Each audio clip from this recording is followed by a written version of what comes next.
السلام علیکم رحمۃ اللہ وبرکاتہ۔ محترم امام صاحب، صدر صاحب و ذمہ داران مسجد کمیٹی مسجد ابراہیم اور بزرگوں، نوجوان بھائیوں، آج رمضان کی 30 تاریخ ہے۔ انشاءاللہ کل عید ہوگی۔ آپ سب کو پیشگی عید کی مبارکباد۔ جیسا کہ ہم نے اعلان کیا، عید کی تیاری کے 3 کام ہیں۔ سب سے پہلا کام صدقہ فطر ادا کرنا ہے۔ چونکہ اس عید کا نام عید الفطر ہے، یعنی افطار کی عید، روزہ چھوڑ دینے کے بعد کی عید کا نام عید الفطر۔ اب ہم آخری روزہ افطار کریں گے، اس کے بعد سے عید شروع ہو جائیں گے، اور نیکسٹ ڈے روزہ رکھنا حرام ہے۔ پھر آپ شوال کا روزہ رکھنا چاہ رہے ہیں تو اس کے دوسرے دن سے رکھنا ہے، دوسری شوال سے رکھنا۔ پہلی شوال کو حرام ہے روزہ رکھنا۔ تو صدقہ فطر ادا کرنا واجب ہے۔ پوچھا گیا یہ صدقہ فطر کیا ہے؟ بتایا گیا کہ صدقہ فطر وہ صدقہ ہے جو آپ کے روزوں میں، نمازوں میں، عبادات میں دوران رمضان جو بھول چوک آپ سے ہوئی ہے غیر شعوری طور پر، اس کی تلافی ہے۔ پھر اس کا مقصد کیا ہے؟ اس کا مقصد یہ ہے کہ یہ عید کا صدقہ ہے، تو اس لیے اس کو صدقہ فطر بولتے ہیں۔ افطار کا صدقہ ہے، یعنی عید کے واسطے صدقہ ہے۔ اس کا مقصد یہ ہے کہ معاشرے کا ہر غریب، ہر مسکین، ہر نادار کے گھر چولہا سلگے، اور وہاں پر روزانہ کی طرح صرف دال روٹی نہیں بلکہ گوشت بنے، اور وہاں پر شیر خرما بنے ان کے گھر میں۔ یہ مقصد ہے تاکہ وہ بھی عید کر سکیں۔ اب اس کے وجوب کا فقہ میں ہے کہ وہ کتنا دینا اور کس پر ضروری ہے۔ ہر صاحب نصاب پر بھی ضروری ہے، جس پر زکوٰۃ واجب ہے اس کے اوپر صدقہ فطر واجب ہے، اور جس پر زکوٰۃ واجب نہیں ہے اس پر بھی صدقہ فطر ہے۔ یعنی اس حد تک ہمارے پاس پیسہ ہے کہ ہم صدقہ لینے کے قابل نہیں ہیں تو ہمیں دینا ہے۔ 2 ہی طرح کے لوگ رہیں گے صدقہ فطر کے معاملے میں، یا تو دینے والا یا تو لینے والا۔ تو نارمل بھی ہیں ہم، تو ہمارے اوپر صدقہ فطر واجب ہے، اور ہم پر ان کا صدقہ فطر واجب ہے جو کما نہیں رہے ہیں، طفیلی ہیں، ڈیپینڈنٹ ہیں ہمارے اوپر۔ چھوٹے بچے ہیں، بچیاں ہیں، نہیں کما رہے، بیوی ہے، انہوں بھی کما رہے نہیں، ان کے پاس پیسے نہیں ہیں، تو ویسے بڑے آدمی پر یہ واجب ہے کہ اتنے لوگوں کا یہ کر کے صدقہ فطر نکالنا۔ جو کما رہے ہیں ان کو یاد دلانا، بیٹے آپ کما رہے ہیں، آپ کے اوپر صدقہ فطر واجب ہے، اتنے پیسے دیو بلکہ سب کے جمع کر لینا ایک گھر کا۔ اب یہ صدقہ فطر کی مقدار کیا ہے؟ 2.25 سیر جو یا کھجور۔ تو اس زمانے میں جو اور کھجور 2.25 سیر دونوں کی ویلیو سیم ہوتی تھی۔ اگر ہم 2 میں سے 1 بھی لے لیں تو آتا ہے غریبوں کا، بخیلوں کا صدقہ 2 سیر، 2.25 سیر گیہوں ہو سکتا ہے۔ لیکن اللہ میاں جس کو دیا اور جس کی نظر صدقہ فطر کے مقصد پر ہے، ان کیا کریں گا؟ 2.25 سیر کھجور کی ویلیو دیں گا، کیا گیہوں کی دیں گا؟ کھجور کی دیں گا نا، جس کا ہے اللہ میاں دیا ہے۔ کیونکہ 2.25 سیر سے تو کسی کی عید نہیں ہوتی آج، نہ شیر خرما آتا، نہ ڈرائی فروٹ آتا، نہ گوشت آتا۔ تو بہرحال جو منیمم مقدار ہے وہ منیمم مقدار 2.25 سیر گیہوں ہے۔ اب اس کے لگ بھگ جو قیمت ہوتی ہے وہ قیمت بھی آپ دے سکتے ہیں۔ اب اس کا صحیح طریقہ کیا ہے، وقت کیا ہے؟ تو اس کا وقت نماز عید سے پہلے ہے۔ پہلے زمانے میں ہم کیا کرتے تھے، ہمارے بچپن میں گیہوں سستا دیکھ کے وہ ٹاکا جی نہ تو سانبیا بچے گن سے نہ تو گانی گن سے خرید کے لاتے تھے، فطرے کے گیہوں بول۔ اب الحمدللہ شعور آ گئے، اب اور اس کو کیا کرتے تھے، ایک ٹوکرے میں نہ تو ڈبے میں رکھ کے ایک ایک گلاس دو گلاس دیتے تھے۔ کیا ہوتا ہے ایک گلاس 2 گلاس، یہ تو عید ہوتی ہے۔ اب شعور آ گیا الحمدللہ، پورے گھر کے آپ کا صدقہ فطر ایک جگہ کر لیجئے، مان لیجئے 150 روپے ہو رہا ہے ایک کا، کیونکہ بھائی کوئی فکسیشن میں نہیں کر رہا ہوں، شریعت کا فکسیشن ہے، میں صرف مثال دے رہا ہوں۔ 150 ایک کا ہو رہا ہے، 6 ممبر ہیں، 900 روپے۔ اللہ میاں میرے پہ بہت مہربان ہوں دے، بلکہ 1000 روپے نکال کے کہیں اگر اجتماعی طور پہ نظم ہو رہا ہے، مسجدوں میں بعض جگہ نظم ہو رہا ہے، وہ شاہ خاموش میں ہو رہا ہے، اور ایسا دیکھ کے اچھی مثالیں دوسری مسجدوں میں بھی کر رہے ہیں لوگ، وہ کیٹ بنا رہی ہیں اپنے محلے میں، کون کون ہیں، پیسے بھی دیو، آپ بولو بھی فلاں وہ شریفہ بھی غریب ہیں بھائی، ان کو دے دیو، لکھ جا کے دے سکتے ہیں تو آپ، وہ کمیٹی جا کے دیکھ کے دیں گی۔ تو ایسا کسی کے گھر کچھ ہو جائے تو وہ جو مقصد ہے اس کا کہ ان کے گھر بھی عید ہو، شیرخرما بنے اور تھوڑے پیسے بھی دیے تو چکن وکن خرید کے لا سکتے ہیں، عید کو بچے کھا سکتے ہیں، یہ ہے مقصد۔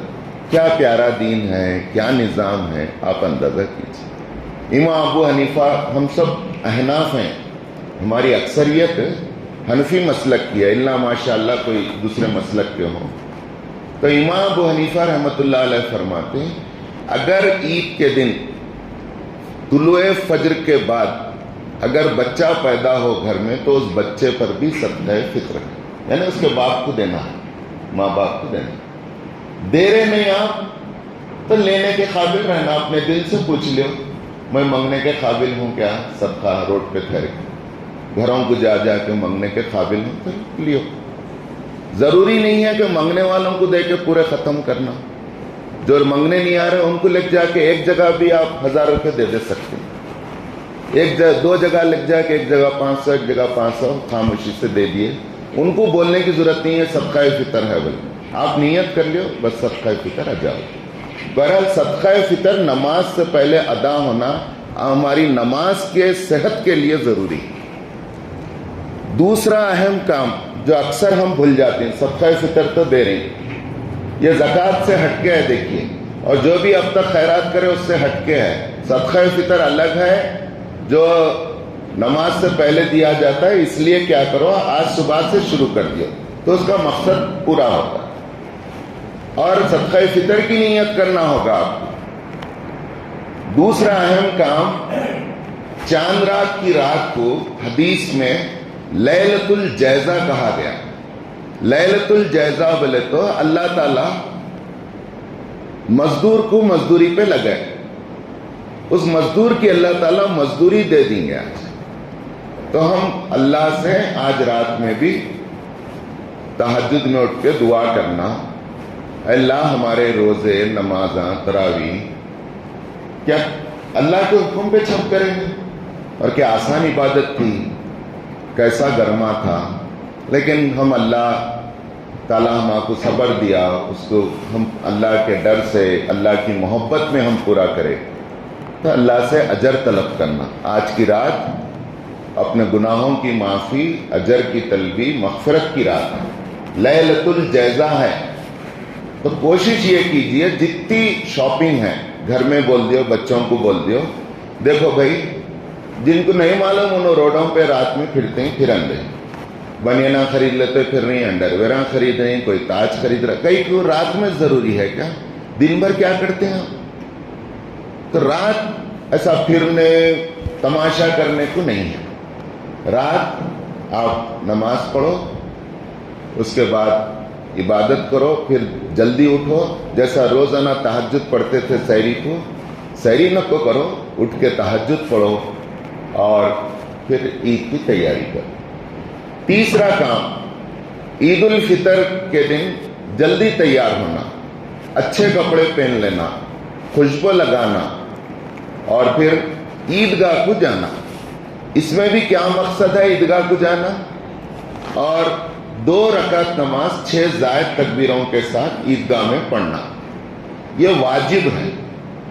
اس لیے پورے علماء بولتے ہیں عید کے دن جو فجر کی فرض نماز نہیں پڑھا، اس کی واجب نماز کے صحیح ہونے سے واجب نماز اس کی مکروہ ہو جاتی۔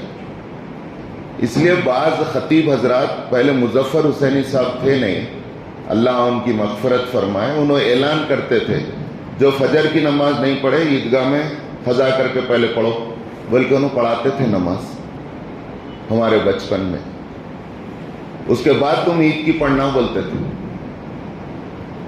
تو فرض نماز کا مقام پہلے ہے، اس کے بعد عید کی نماز کا ہے۔ آپ رات بھر جگ کے فرض نماز چھوڑ دیں گے، سو جائیں گے اور عید کی نماز کو دولہے بن کے آئیں گے تو اللہ میاں بولیں گے اہم کام نہیں کر رہا ہے اور غیر اہم کام کر رہا ہے۔ یعنی فرض کے بعد ہی واجب کا درجہ ہے نا بھائی۔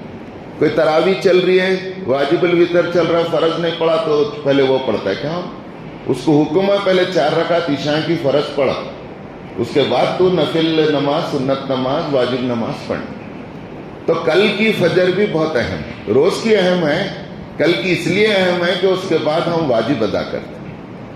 اور عید کا مقصد کیا ہے؟ مسلمانوں کا اجتماع ہے، مسلمان جمع ہونا بڑی تعداد، اس کے 2 مقصد ہیں۔ جب ہم نظارہ دیکھیں ان کا تو ہمارے اندر ایک حوصلہ، ایک ہمت آئے کہ الحمدللہ اللہ کو آج بھی، اور حقیقت یہی ہے، آج بھی اتنا الحاد اور کفر سر اٹھانے کے باوجود دنیا میں حقیقی خدا جس شان کے ساتھ پوجا جا رہا ہے، اس شان کے ساتھ کوئی غیر اللہ نہیں پوجا جا رہا۔ آپ دیکھیے ہم ہوں گے 20%، لیکن جگہ جگہ جو عیدگاہوں میں جمگٹھا لگتا ہے، جمع ہوتے ہیں لوگ، گلی گلی کونے کونے سے نکل کر جو جمع ہوتے ہیں، ان کے گاڑیاں، ان کے کاراں، ان کے بساں، ان کے سواریاں، اور نئے نئے کپڑے، اور پورے ایک جہاں تک نظر ڈالے اتھاہ سمندر ہے مسلمانوں کا۔ ایک تو مسلمانوں کو ہمت آنا، دوسرے برادران وطن کو یہ اندازہ ہونا کہ خدا کی عبادت کس شان کے ساتھ آج بھی ہو رہی ہے، اور خدا کی عبادت کرنے والوں کا رعب دوسروں پہ بیٹھنا۔ اب اپن ادھر پڑھ لیے، 8 بجے کی پڑھ لے رہا ہے، کوئی 9 بجے کی پڑھ لے رہا ہے، کوئی 9:30 کی پڑھ لے رہا ہے۔ مجبوری الگ چیز ہے، میں تنقید نہیں کر رہا ہوں، لیکن مقصد کیسا حاصل ہونا؟ مقصد حاصل ہونا بولے تو عید کا جانا، بھلے گرما تیز ہے، 10 بجے کا اعلان ہوا ہے، جو بھی ذمہ داران فیصلہ کرے ہیں، ہم کوشش کرو، چھتریاں لکھ جاؤ، کیا بھی کرو، عیدگاہ پہنچنے کی کوشش۔ تو یہ مقصد حاصل ہوتا ہے۔ ایک تو ہم کو بھی خوشی ہوں گی، الحمدللہ ہمارے ساتھ کتنے لوگ ہیں، پھر دوسرے مظاہرہ بھی ہوں گا۔ مظاہرے کے لیے آداب یہ بتائے گئے کہ ایک رستے سے جاؤ اور دوسرے رستے سے آؤ۔ کیوں؟ تاکہ پورے آپ کی بستی اللہ کے ذکر اور اللہ کے دبدبے سے گونج اٹھے۔ ذکر کیا کرنا؟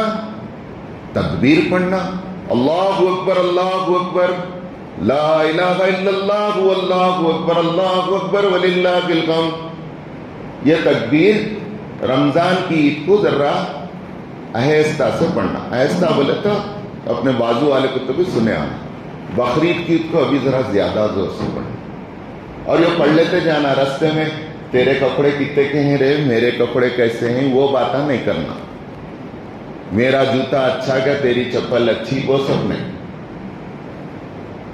اور اللہ کے نیک بندے اللہ سے ڈرتے ہوئے، اللہ کی بڑائی بیان کرتے ہوئے، اپنی بڑائی نہیں، اپنے خاندان کی بڑائی نہیں، کپڑوں کی بڑائی نہیں، کوئی چیز کی بڑائی نہیں۔ آج حکم ہے صرف اور صرف اللہ کی بڑائی بیان کریں۔ دل میں جو بھی ہے لکھ جاؤ، غریب غربا ہیں ان کو بھی دیو، اللہ کی رحمت اور جوش میں۔ حدیث میں آتا ہے اللہ تعالیٰ اس مجموعے کو دیکھ کے بہت خوش ہوتے ہیں، خوش ہو کے اللہ کی رحمت جوش میں آتی ہے اور فرشتوں کو پوچھتے ہیں یہ لوگ کیا کر رہے ہیں، کہاں جا رہے ہیں؟ اللہ آپ کی عبادت کرنے جا رہے ہیں۔ اللہ کو معلوم رہتا ہے، ایسا پوچھتے ہیں، پھر بھی کیا چاہتے ہیں؟ یہ مغفرت چاہتے ہیں۔ تو حدیث میں آتا ہے اللہ تعالیٰ کہتے ہیں اے فرشتوں، میری عزت و جلال کی قسم، میں نے ان سب کو معاف کر دیا اور ان کی مغفرت فرما دی۔ تو انشاءاللہ عیدگاہ جانے کا فائدہ یہ ہے، اللہ ہماری مغفرت کریں گا ہمارے کو دیکھ کے، ہمارے مجموعے کو دیکھ کے، اور ہمارے کو ہمت دیں گی۔ پھر برادران وطن جو اللہ کو نہیں مانتے، انہوں دیکھے تو لوگ بولتے ہیں، سینے پھٹتے ہیں تو اماں ایسا پڑھ کے نکل رہی تھے بھائی، تو وہ بھی دبدبا ہونا۔ تو یہ 3 کام ہیں، دیکھو، صدقہ فطر، لیلۃ الجائزہ کا اہتمام، عید کے دن فجر کا اہتمام، اور پھر تکبیر کہتے ہوئے ایک رستے سے جانا، دوسرے رستے سے آنا، اور عیدگاہ میں پڑھنے کی کوشش کرنا۔